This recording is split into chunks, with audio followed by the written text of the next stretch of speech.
Se fosse Cavaco Silva, não admira que a Comissão de Negócios Estrangeiros tenha durado cerca de meia hora. Dá jeito de ser tão curta, porque agora pode-se sentar a ver o Primeiro-Ministro em direto. Isto é mais, digamos que o frisson é maior do que um grande jogo de futebol, um derby, não é? Podemos saber onde é que vai ver o Primeiro-Ministro, se é que vai ver? Vou ver lá embaixo no gabinete. E está à espera de quê exatamente hoje? Não tenho dom de adivinhação. E se ele abandonar o PSD e o Governo? É livre como outra pessoa qualquer. O PSD à espera e a Comissão de Defesa também. Estava marcada para as 16, mas os social-democratas só queriam saber de Cavaco Silva. Nesta altura, 4 horas e 6 minutos. E agora a entrada de Cavaco Silva, exatamente. É a altura, de facto, de dar um lugar a outro. Acha que foi uma boa decisão? É uma decisão respeitável, agora boa, no meu ponto de vista, não é? Porque o professor Cavaco Silva continua a fazer muita falta ao partido e muita falta ao país. Vai ser, estou convencido, difícil de substituir. É evidente que vamos tentar ter uma maioria que nos permita governar e continuar. Com quem, na sua opinião? Não sei, isso é cedo para dizer. Durão Barroso seria uma possibilidade. Isso é cedo para dizer, deixa-me pensar. A única coisa que eu posso dizer é que julgo que no PSD há muitas pessoas capazes de fazer. É complicado, mas tudo se ultrapassa, pelo menos num partido que já passou pela morte de Sá Carneiro. Esta parece ser a opinião que domina os poucos deputados do PSD que estão hoje no Parlamento. E há mesmo alguns que pensam que Cavaco Silva não fechou completamente as portas a um eventual regresso a São Bento. Anabela Neves e Manuel Ferreira, a SIC, na Assembleia da República. No setor empresarial português, a SIC registrou duas reações diversas. Para a Confederação da Indústria, a declaração de Cavaco Silva não traz grande novidade. Mas para o presidente da Associação Industrial Portuense, a indisponibilidade de Cavaco Silva para continuar como primeiro-ministro é preocupante, porque a recuperação económica é, por isso, mais difícil. A UGT fala em notória desorganização do governo e a CGTP, mais dura, pede a demissão do primeiro-ministro. O prosseguir deste Primeiro-Ministro em funções é o agravar deste acentuar de dificuldades, de desigualdades, de injustiça, e ele próprio confirmou ao referir-se àquilo que significa para ele os últimos grandes atos da governação. Portanto, é urgente a demissão deste Primeiro-Ministro. Durante estes 3 meses e meio, o país, de algum modo, esteve um pouco expectante com o que o professor Cavaco Silva ia fazer. E agora o que ele disse, bem, é que fico até às eleições, mas depois não continuo. Será um líder do PSD, que não sabemos quem será, que será o candidato a primeiro-ministro. Eu pergunto e creio que as pessoas entendem que durante estes 3 meses e meio o país, de algum modo, houve decisões relevantes e que não foram tomadas. E, portanto, nota-se alguma desorientação governamental. Muito provavelmente era ir lá continuar ou, eventualmente, até agravar-se. Algumas expectativas vão se manter, também já havia para trás alguma incerteza nesse sentido, mas também não vejo como é que se vai resolver o problema. Quer dizer, nós naturalmente temos que viver com as expectativas e pensando que temos que viver mesmo pensando que vai haver um novo primeiro-ministro. Não temos qualquer problema com isso. Não? Esta situação, de qualquer maneira, não vem beneficiar essa recuperação económica. Mas temos de fazer todos os possíveis para aguentarmos estas situações e estas demissões que, eventualmente, não seriam aquelas que mais interessavam à classe empresarial. E depois de Cavaco Silva, neste momento, qualquer cenário é possível. Do Congresso de Fevereiro vai sair um líder para conduzir o partido, pelo menos até às eleições legislativas. São momentos de turbulência interna que já chegaram e, por enquanto, quase ninguém se mostra disponível para suceder a Cavaco Silva. Um dos patriarcas do partido, o homem do consenso. Se o PSD mergulhar no caos, Eurico de Melo poderá ser chamado a apagar mais um fogo. Por agora, não quer mostrar grande disponibilidade. Assumirei qualquer cargo dentro do partido que seja compatível com o exercício de deputado no Parlamento Europeu. E julgo que a presidência de um partido com a dimensão que tem o Partido Social Democrata não é compatível com o exercício de um cargo aqui em Bruxelas. Veio das fileiras do MRPP, mas isso já foi há muito tempo. Está com Cavaco desde o primeiro minuto. Foi longe em Angola, encalhou em Bicesse. É o Delfim de Cavaco Silva, o seu sucessor preferido. Renovação poderá mesmo querer dizer Durão Barroso. Um político hábil, por agora não abre o jogo. Eu sou militante do PSD, sou membro da Comissão Política, por isso com certeza que vou dar o meu contributo na discussão do partido e encontrar-se uma solução, mas neste momento é prematuro pronunciar-me sobre esse assunto. O seu trunfo vem do Norte. Empresários e políticos querem vê-lo bem alto em Lisboa. Passou pelo Ministério das Finanças e deixou saudades. As bases nem sabem bem quem é. Seja como for, para já, nem quer ouvir falar de política. Eu estou fora dessas coisas. Eu estou no Banco de Fomento, estou no Porto e não tenho qualquer atividade partidária. Peço-lhes que não me peçam para comentar essas coisas. Eu acho que o professor Cavaco Silva faz muita falta ao país, mas falem-me do Banco de Fomento, se faz favor. O eterno número 2, que está cada vez mais longe do primeiro lugar. Fernando Nogueira tinha tudo para suceder a Cavaco Silva, até a desistência de Dias Loureiro. Os negócios da Zogma poderão ter sido fatais. Pedro Santana Lopes, um outsider da ala liberal do partido. Sem grandes apoios, nem por isso deixa de fazer ondas. Abandonou o governo há pouco mais de um mês e até agora é o único que se apresenta como candidato à liderança. Eu estou sempre preocupado com o meu partido e com o meu país. E por isso não abandono. Continuarei sempre a lutar. O próximo combate é em fevereiro, então. Vamos ter muitos combates pela vida fora, assim Deus nos dê vida e saúde. No PSD, a hora é de viragem e estes são os homens de quem se fala. Mas tudo está ainda em aberto. Pode mesmo surgir uma surpresa. Alguém que se lembre de fazer a rodagem e ir até ao Congresso de Lisboa.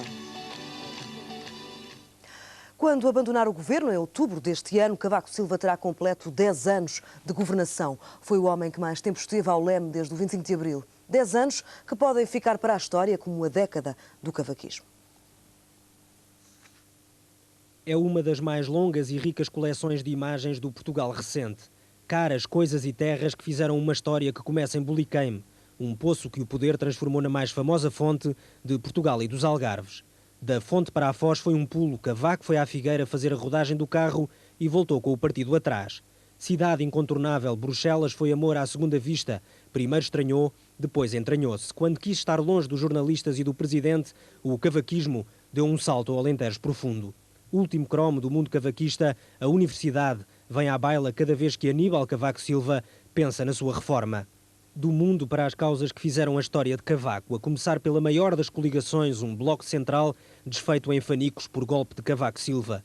Foi-se o bloco, veio o primeiro governo Cavaco, minoritário, pequeno, coeso, para muitos o melhor do pós-25 de Abril. E depois veio a maioria absoluta, a euforia cresceu, o governo também, e apareceram os subsecretários de Estado. E depois veio mais uma maioria absoluta e apareceram mais alguns subsecretários de Estado. E então veio a prova de fogo. Durante 6 meses, Cavaco foi aluno aplicado numa presidência europeia de sucesso. Mas nem só de causas viveu Cavaco, pois foram muitas as coisas que espalhou pelo país. A começar pelos fundos comunitários, 2,7 mil milhões de contos que nunca pararam de pingar. Mais intermitente, a torneira das privatizações começou pelas cervejas e já tirou 930 milhões de contos. Foi durante muitos anos o cromo mais fácil do cavaquismo, 1.300 quilómetros de estradas que só entupiram na ponte. Reverso da medalha, o cromo da agricultura, setor primário reduzido a pouco mais que nada face à competição europeia. Deus Pinheiro, Roberto Carneiro, Diamantino Durão, Couto dos Santos, Manuela Ferreira Leite. 5 ministros para muitas políticas. Chegamos então às caras do cavaquismo, a começar pelo vice-rei do Norte, padrinho, companheiro, irmão desavindo. Eurico foi tudo e arrisca-se a ser sucessor. Como Nogueira já foi em tempos, passou de príncipe do motapintismo a barão do cavaquismo. Está na hora de mostrar o que vale o nogueirismo, que dificilmente se vai misturar com este barão liberal. Há muito que largou as tropas e se prepara para a vida privada. Longe vão os tempos em que beleza e cadilho eram os preferidos de Aníbal. A saúde e a cisa afastaram-nos da corte, onde esta dupla de ex-maoístas ainda faz furor. Um pela oratória, outro pela eficácia, são os pensadores preferidos de Cavaco. Mas nem todos lhes chegam ao coração. Só mesmo Mário, o ódio de estimação que o acompanhou todos estes anos numa sucessão implacável. E Maria, simplesmente Maria, esposa e primeira conselheira de Tabus e afins.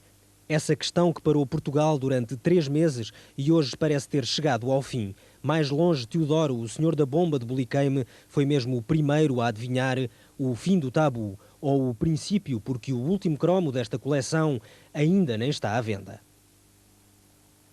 O discurso de Cavaco Silva também foi ouvido na sua antiga escola, a Faculdade de Economia da Universidade Nova de Lisboa, onde o primeiro-ministro foi professor até 1985. O bar da Associação de Estudantes não estava cheio, mas havia um televisor ligado e todas as atenções foram para as palavras de Cavaco. ouvidos atentos os destes candidatos a economistas que bem poderão vir ainda a ser alunos de um ex-primeiro-ministro. Tenho pena que ele se foi embora, mas acho que é a opinião dele. Pronto, se ele decidiu assim, acho que se ele decidiu assim é porque é melhor. Mas gostaria, por exemplo, dele vir dar aulas aqui? Sim, gostava. Gostava, mas acho que se calhar na presidência era capaz de fazer falta. Penso que foi uma jogada política bem feita, porque afinal conseguiu concentrar grande parte da atenção da vida política no que ele ia dizer. Agora, quem tem medo do professor Cavaco Silva? Rigoroso, exigente ou metódico, os estudantes esperam para ver. Há alguns comentários, mas são de alunos muito antigos, quer dizer, e não, que era bastante rigoroso a dar aulas e que não era assim muito imaginativo. Esta casa, com o bom nome que tem, é bom que se mantenham bons professores nesta casa. Mas por aqui ainda se comenta uma história antiga, quando o professor Cavaco se meteu na política sem avisar o diretor da faculdade e deixou de ir às aulas. Em 85 estava em curso um processo sobre ele no Ministério da Educação, que entretanto é suspenso. Não sei até que ponto o corpo docente ou discente desta faculdade veria com bons olhos a volta do professor Cavaco Silva. Até lá, também se fala numa hipótese chamada Universidade Católica. Talvez Cavaco Silva opte por ensinar junto da esposa. E foi suspenso até ao último minuto. O próprio Cavaco Silva confessa que só consultou a família, uma decisão muito pessoal que fez correr rios de tinta e aumentou a expectativa. De tal modo que quase tudo parou para ouvir finalmente as palavras do primeiro-ministro. Foi em São Bento e passavam 5 minutos das 4 horas da tarde.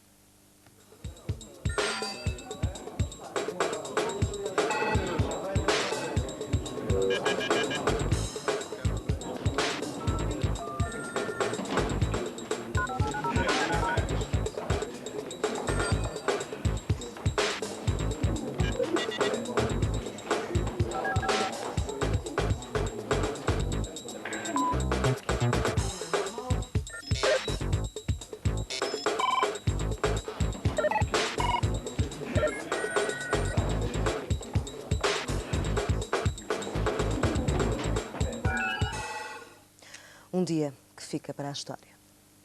O Sporting já está nos quartos de final da Taça de Portugal em futebol. No sorteio realizado hoje, a equipa de Alvalade ficou isenta de participar na próxima jornada da Taça. O sorteio foi claramente favorável às equipas da primeira divisão, que não jogarão entre si. O quadro completo dos jogos é este: Porto Loutano, Benfica Famalicão, Marítimo Amora, Olivais e Moscavide Sporting de Braga, Lessa Farense, Académico de Viseu Vitória de Setúbal e Ovarense Rio Ave. Os jogos do Benfica e do Porto deverão realizar-se a 15 de fevereiro. Os outros estão marcados para 8 de março.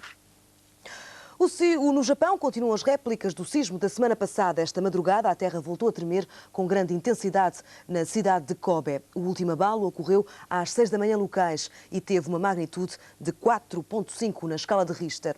O número de mortos já ultrapassou os 5.000, mas este fim de semana as equipas de salvamento encontraram ainda sob os escombros um sobrevivente. Há 50.000 edifícios destruídos e 300.000 pessoas sem teto. As autoridades continuam a alertar para o perigo de desabamentos. Uma situação extremamente grave que está também a provocar estragos na confiança dos investidores. Na Bolsa de Tóquio, o índice Nikkei teve hoje uma queda de 5,6%. Dia 1 do julgamento mais mediático da história da América. Hoje deveriam ter sido apresentadas as alegações iniciais, só que a defesa de O.J. Simpson já largou a primeira bomba. Garante que um dos investigadores-chave do processo não revelou informações que podem ilibar o ex-jogador de futebol norte-americano. Entretanto, o juiz já recusou um pedido de adiamento por parte da acusação. Um autêntico circo mediático montado para o que já é conhecido por julgamento do século. 7 meses de batalhas legais que hoje continuaram no primeiro dia de julgamento. Mas à chegada, a equipa da defesa mostrava-se confiante. He's ready to get started. Are you ready? We're very ready. We've been ready for a long Did you prepare time. all weekend for this? We prepared for the last 7 months for this. As alegações iniciais previstas para hoje foram atrasadas. A defesa apresentou uma nova lista de testemunhas. A acusação protestou e pediu um adiamento. I'm absolutely shocked. I am shocked at this kind of conduct. You know, how could they withhold all this material and claim and yet come into court and claim to this court, on the record, that they were in compliance with the discovery order. Not only are they not in compliance, they're in willful non-compliance with it. O juiz acabou por recusar o pedido do Ministério Público. A equipa comandada por Cochrane alega que um dos investigadores-chave do processo escondeu informações que podem libar a O.J. Simpson. Uma empregada doméstica terá dito ao investigador que viu o carro do futebolista estacionado à mesma hora em que Simpson é acusado de assassinar a ex-mulher e o seu amigo. A outra surpresa do dia veio também da defesa. Os advogados pediram autorização para que o ex-jogador se dirija aos membros do júri. Um apelo muito pouco habitual nos tribunais dos Estados Unidos. São os primeiros capítulos de uma telenovela que prende aos ecrãs milhões de americanos. Morreu Rose Kennedy, uma despedida tranquila e há muito aguardada na sua casa de Hannesport. Tinha 104 anos. Num país sem tradições monárquicas, a grande matriarca do clã Kennedy era a rainha-mãe que a América nunca teve. Sempre digna, sempre serena, a mulher que viu morrer 8 dos seus 9 filhos. A mulher que abriu e fechou um ciclo. Atravessou o século com a sua serenidade, observando da retaguarda a vida da família confundir-se com a história do país. Nascida Rose Fitzgerald em 1890, era uma das belezas da cosmopolita Boston, quando em 1914 casou com Joseph Kennedy, um advogado ambicioso, bem menos rico e famoso que a discreta esposa. Enquanto Joseph era fiel à sua infidelidade conjugal, Rose manteve-se fiel ao que dizia ser o seu destino, criar uma família. Para isso deu à luz 9 filhos de destino ensombrado. Rosemary, a filha mais velha, nasceu com deficiências mentais. Kathleen perdeu a vida num desastre de avião. Antes disso, Rose já tinha perdido o primogênito Joseph na Segunda Guerra Mundial. Em 63, foi assassinado o seu filho presidente e 5 anos depois de John, outra morte pelas balas esperava Robert. Foi a dignidade na tragédia que fez de Rose a mãe da América. Ninguém lhe ouviu uma queixa, ninguém a viu chorar nos funerais. Reagia às perdas com uma energia reforçada e não permitia que os Kennedy desistissem de lutar pelo que lhes pertencia na política do país. Empenhou-se na campanha de Robert e, mais recentemente, na conturbada carreira de Ted, o sobrevivente. Ao senador, cabe a tarefa solitária de perpetuar os princípios que a mãe desenhou para o clã: lealdade, sentido de oportunidade, curiosidade intelectual, autodisciplina, sentido de humor. A marca dos Kennedy.